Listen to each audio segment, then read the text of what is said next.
welcome to another episode of Gamer Logic. I'm Mike Mertes, and with me today is my younger brother Matt Mertes, also a fan of the Elder Scrolls series, and I figured, hey, why not have him join me in my review so we can kind of talk back and forth about the great things about the new Elder Scrolls game, Skyrim, and just kind of go from there, really. And you know, before we get to that, I kind of want to talk about our history with the Elder Scrolls. I think you played it the same way I played it, and that was off a PC Gamer demo CD back in, God, 96, 97. It was a long time ago because it was on our Packer Bell computer. And there were two demos. There was one demo where you were just doing a dungeon crawl. It was alright. But there was another demo that actually let you go into dungeons and go around town and stuff like that. I think, was it timed?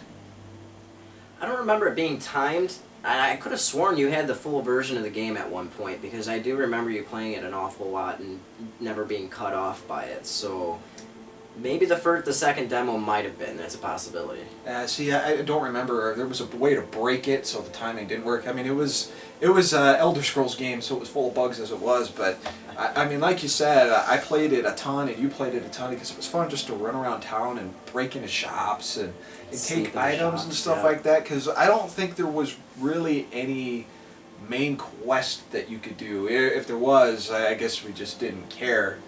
But the years go by, and we get into, God, I want to say 2002, 2003 maybe, and we get into the Elder Scrolls 3 Morrowind. What did you think of Morrowind? What was your first experience with it? Confusion. Okay, the whole mapping of the game, you would start out, and you'd be running around, you know, getting started out with the controls and everything, but what I noticed the most is the mapping system. You had no clue where you needed to go. It wasn't X'd off, anything like that. So you really didn't have direction as far as where you needed to go into the quest, and you really couldn't read any of the signs either. I remember you could and you couldn't, but if you didn't pay attention to where you were going, you were absolutely screwed. I'm pretty sure I bought the strategy guide for it, and it still really didn't help me that much, because I was constantly going, okay, here's my objective, okay, let me hit escape or whatever button was, because the first time I played it actually was on Mandy's laptop. That was her first laptop she ever got. It wouldn't run on my PC, so I played it on there, and I had a hell of a time with it, so I ended up just saying screw it, and I just did all side quests and stuff like that. And eventually, I think probably around the same time actually, it came out for the Xbox. Yes. And I did pick it up for the Xbox because at the time I think I was working at EB Games, and I got it for like $4. And I tried it again, and it was more of the same. It was just kind of frustrating, but they did do a good job with it to bring to the Xbox, or so I thought. I thought it was pretty accurate for it. Yeah. Anything else you want to say about Morrowind? Sucked. Yeah, I mean, sorry. I looked up some videos of it last night because I never beat it, and I don't know, it just didn't have that epic scale that Oblivion has to it or Skyrim has to it. And speaking of Oblivion, I guess we can get into Oblivion, because Oblivion really was the first major RPG for the Xbox 360 that I can really remember, at least that had a lot of fanfare to it. I remember there were a lot of pre-orders for it. And people played the living crap out of it. Especially. Yeah, me too. I mean, I can remember, God, playing this before I even had an HD TV, reading the microscopic text, trying to figure out, you know, where to go next. But it was so refined, and I remember I was so afraid picking this up that I was going to have another experience like Morrowind, because Morrowind, despite our general dislike for it, was a very popular game. Yeah. And loading the game up, I was impressed by the introduction screen, the characters, the voices. You had Patrick Stewart from the get-go, and the navigation was just easy. The game clicked in so many ways it made sense, and it was fun. There was a lot of variety, there were a lot of quests to it. I really didn't like the ending very much, because you really, from what I remember, you really didn't fight the last boss, did you? No, you didn't. The whole point of the last quest was to get the new Emperor to the center of the Imperial City, and there's this big, huge Daedric Lord, and you don't even fight him. You have to get him into that building. The Daedric Lord knocks the roof off, he turns into a dragon and kills the Daedric Lord. And that was the whole ending. And I mean, as far as the quest line from beginning, all the way up until the end, it was good, except for the end, in my opinion. Yeah, I have a hard time remembering the main quest to Oblivion, maybe because it was like 5-6 years ago. I remember bits and pieces of it, but I enjoyed it.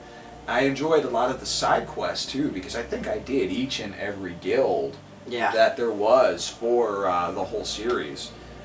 So, 6 years later, and here we are with the newest game in the series, Skyrim, and I gotta say that when I fired this game up, my initial impressions were that it didn't look much better than Oblivion. And as I played more of it, it looked really good. Just a few hours ago, actually, as I was doing capturing game footage for this, I popped in Oblivion just to see what the difference is, and there is a huge difference. It looks like Morrowind going to Oblivion. Like, you remember when you played Morrowind and you fired up Oblivion? It just jumped right to that, which was pretty interesting. But my initial impressions were that I wasn't too impressed with it because it just felt like a lot like Oblivion. But by the time I was done with it, and I'm still not really done with it, that really wasn't the case. It is far improved of Oblivion. What were your initial thoughts of it? My initial thoughts was when I first started the game up, I was excited as hell because the same as you. With Oblivion, I did every side quest I could possibly find after I completed the main quest. And it just, at that first initial start, the opening scene when you're getting dragged with the wagon going and you're about to get your head chopped off, the controls it seemed like it was a lot different, and it didn't seem like the same game to me, and I was almost kind of heartbroken at first because I'm just like, wait, this isn't the Elder Scrolls that I knew from Oblivion. So it actually took me a good 20-30 minutes to get into the game, and then once I did, I'm like, all right, this is awesome. Mm-hmm. That's about right for me. Maybe a little bit longer as far as getting into it. You mentioned the introduction scene. Storyline-wise, where does this game sit with you on the rest of the series? I think it's a pretty good storyline, and they give you a lot of variety in the storyline because you can either go with the Stormcloak or you can go with the Imperial.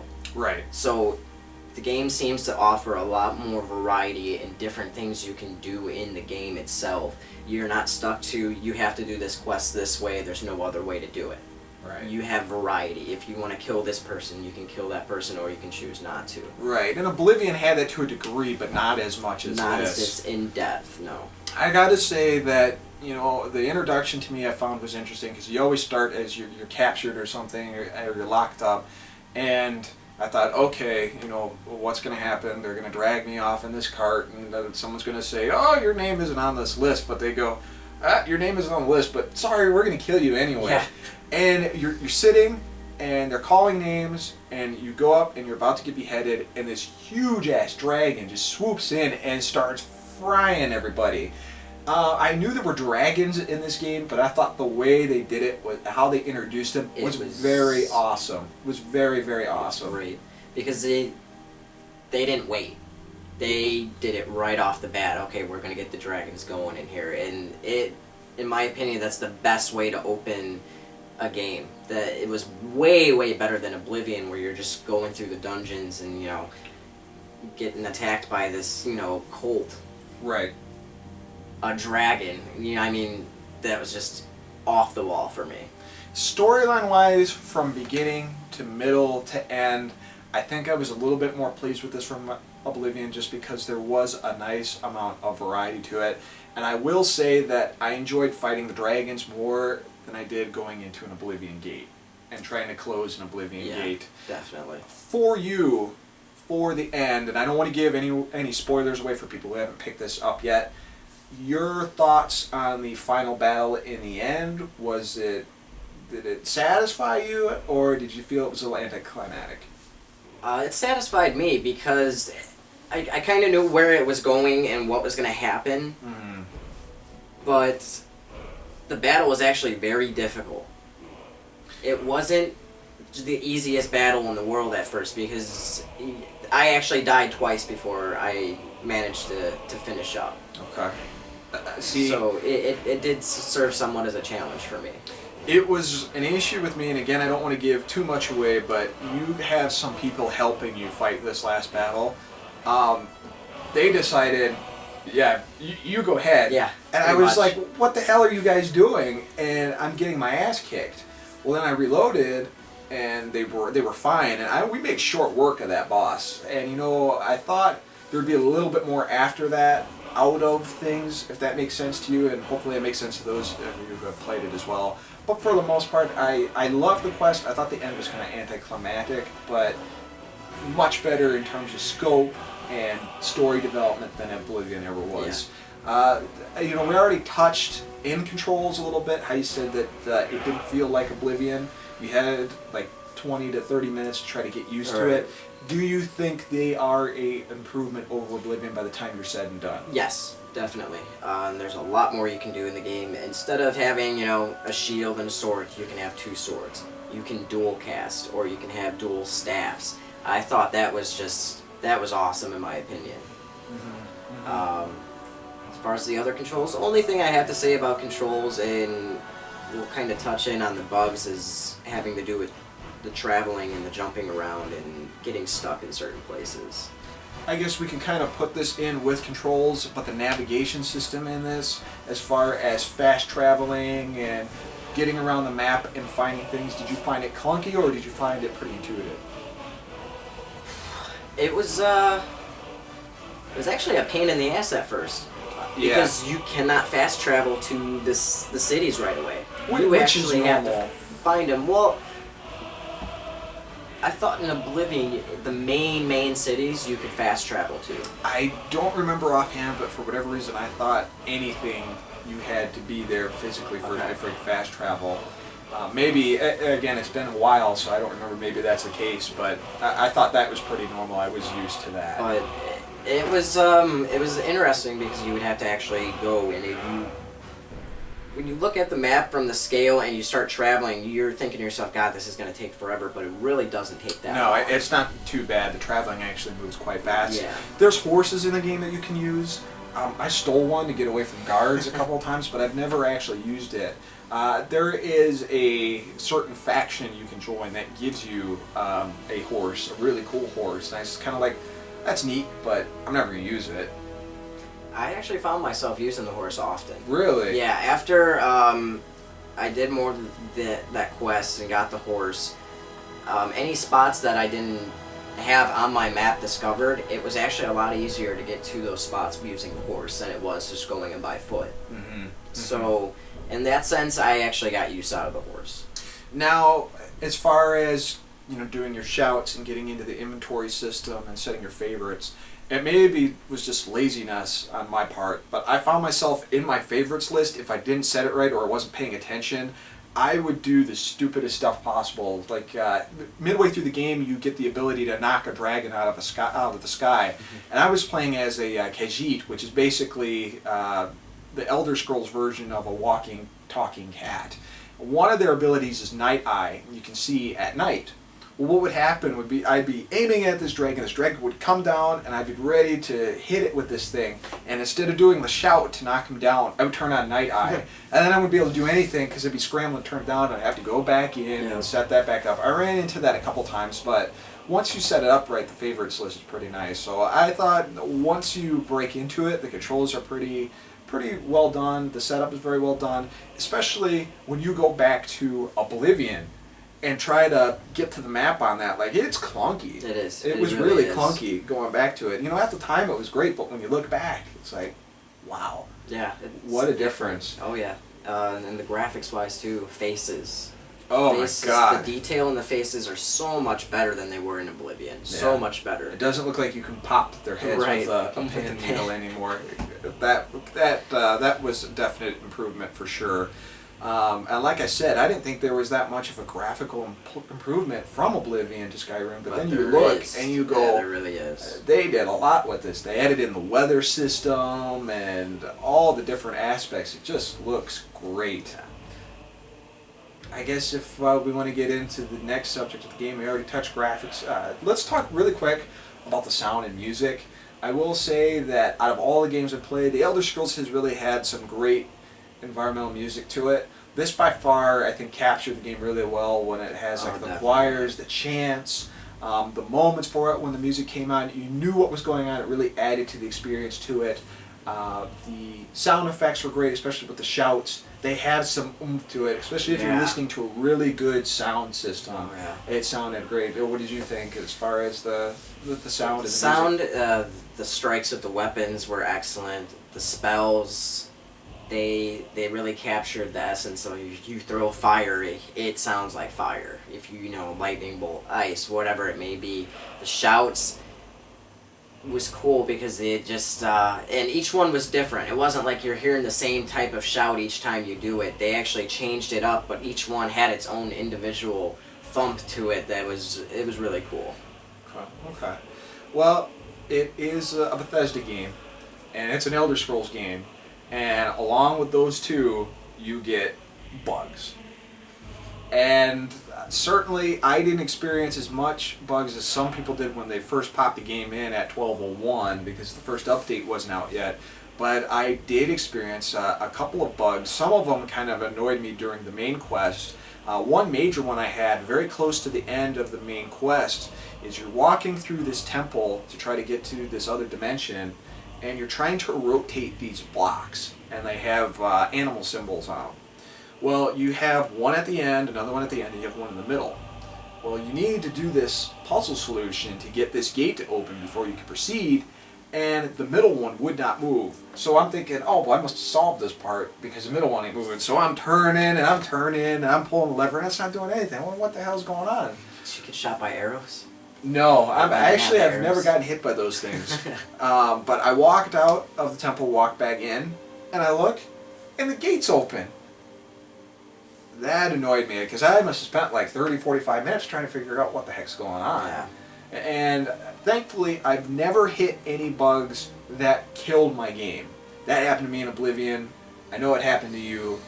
But there are a couple other bugs too. I mean, generally when you're climbing up mountains and stuff like that, you could work through it in Oblivion because you could always jump like crazy. There seems to be some kind of issue where you're frozen and you've got to let go of the controls for a second, start pounding the Y. Your character will jump up just enough so you can move him forward and he'll get up the mountain. That annoyed me because there are a lot of mountains, obviously, with this being the northern part of the world. There's a lot of mountains and stuff like that, and that got a little annoying to me. What were some of the bugs you got hit with? Well, me and you had a similar bug was falling through the map. That happened once with me.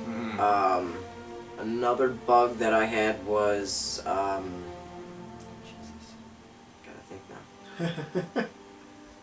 You go ahead. I'll ponder this particular one. Well, if we want to move off from bugs just for a little bit, why don't we talk about your favorite moment in the game or favorite moments? Favorite moments was definitely getting into the Dark Brotherhood. Yeah, that quest line by far is one of the coolest quest lines I've experienced in an RPG ever. And I guess there was so much request for Dark Brotherhood quests in this game. The developer did some really cool things with it. And I will say, whether you want to be a bad guy or not, this makes you feel bad is good. Right. There are a lot of cool stuff with this. I actually want to say I probably enjoyed the Dark Brotherhood quest a little bit more than the main quest line in some instances. Yeah, and what was cool about the Dark Brotherhood quests was when you did them in Oblivion, you really didn't get busted for anything. The guards wouldn't trigger to come and attack you once you killed someone. In this game, they do. Oh yeah. You kill someone and you're anywhere near a guard or someone sees you kill that person, you're screwed. I love the fact though, and I experienced this because my character is, I guess you could say, neutrally evil. He would walk around, if he saw a target where like no one else was around or whatever and I could get away with it, I'd just kill him. Like my first experience was killing this hunter, and there's this dog here. And I was like, oh man, the dog knows. I killed the dog and it's like all witnesses removed. It was pretty funny. Yeah. But to wrap this up, if you had to give the game a star rating, what would you give it out of 5 stars? I would give it a 4 out of 5. Just because of the minor bugs that did pop in from time to time. The freezing of the game.